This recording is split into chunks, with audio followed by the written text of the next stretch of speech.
എല്ലാവർക്കും SR കറിവെട്ടിലേക്ക് സ്വാഗതം. ഇന്ന് ഞാൻ വന്നിരിക്കുന്നത് കോഴിക്കോട് ഇപ്പോൾ ട്രെൻഡിങ് ആയ കാടമുട്ട അൽഫാമിൻ്റെ റെസിപ്പി ആയിട്ടാണ്.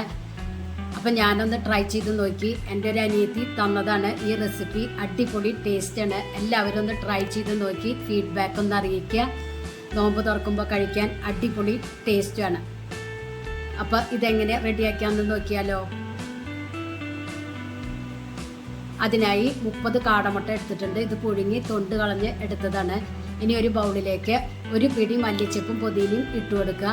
ഒരു പച്ചമുളക്, ഒരു ചെറിയ കഷ്ണം ഇഞ്ചി, ഒരു ഹാഫ് സബോള, 3 വെളുത്തുള്ളി അല്ലി, ഹാഫ് ക്യാപ്സിക്കം, ഒരു നുള്ള് മഞ്ഞൾപ്പൊടി, 1/4 ടീസ്പൂൺ മുളക് പൊടി, 1/4 ടീസ്പൂൺ മല്ലിപ്പൊടി, 1/4 teaspoon garam masala, 1/4 teaspoon pepper powder, 1 teaspoon soya sauce, കുറച്ച് ജീരകം ഇട്ട് കൊടുത്തിട്ടുണ്ട്, 2 ടേബിൾ സ്പൂൺ തൈര്,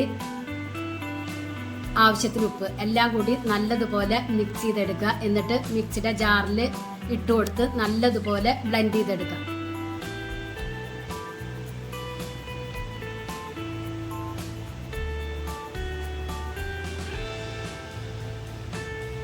ഇനി ഒരു ഫ്രൈ പാനിലേക്ക് 2 ടേബിൾ സ്പൂൺ ഓയിൽ ഒഴിച്ചു കൊടുക്കുക. അതിലേക്ക് പുഴുങ്ങി വെച്ച മുട്ട ഇട്ട് കൊടുത്ത് ഒന്ന് ഫ്രൈ ചെയ്തെടുക്കുക.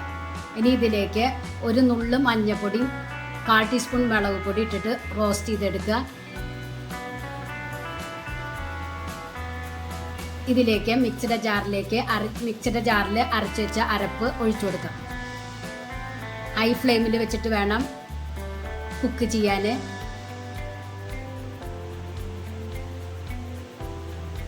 മസാലയിലത്തെ വെള്ളമൊക്കെ വറ്റി മുട്ടയിൽ മസാല പൊതിഞ്ഞിരിക്കുന്ന പരുവത്തിൽ വേണം എടുക്കാൻ. ഇപ്പോൾ അതേ വെള്ളമൊക്കെ പറ്റി മുട്ടയിൽ മസാല പൊതിഞ്ഞിരിക്കുന്നുണ്ട്. ഈ ടൈമിൽ സ്റ്റൗവ് ഓഫ് ചെയ്യുക. ഇത് വെറുതെ കഴിക്കാനും അടിപൊളി ടേസ്റ്റ് ഉണ്ട് കേട്ടോ.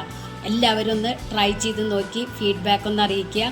അപ്പോൾ ഇത് സർവിങ് ബൗളിലേക്ക് മാറ്റി കൊടുക്കാം. അടിപൊളി ടേസ്റ്റാണ്. എല്ലാവരും ഒന്ന് ട്രൈ ചെയ്ത് നോക്കി ഫീഡ്ബാക്ക് ഒന്ന് അറിയിക്കുക. നിങ്ങൾക്ക് ഈ ചാനൽ ഇഷ്ടമാവുകയാണെങ്കിൽ പ്ലീസ് ഒന്ന് സബ്സ്ക്രൈബ് ചെയ്ത് ലൈക്ക് ചെയ്ത് ആ ബെല്ലൈക്കൺ ഒന്ന് അമർത്തുക. അപ്പം ഞാനിടുന്ന ഇതുപോലുള്ള വീഡിയോസിൻ്റെ നോട്ടിഫിക്കേഷൻ നിങ്ങൾക്ക് കിട്ടും. Thank you.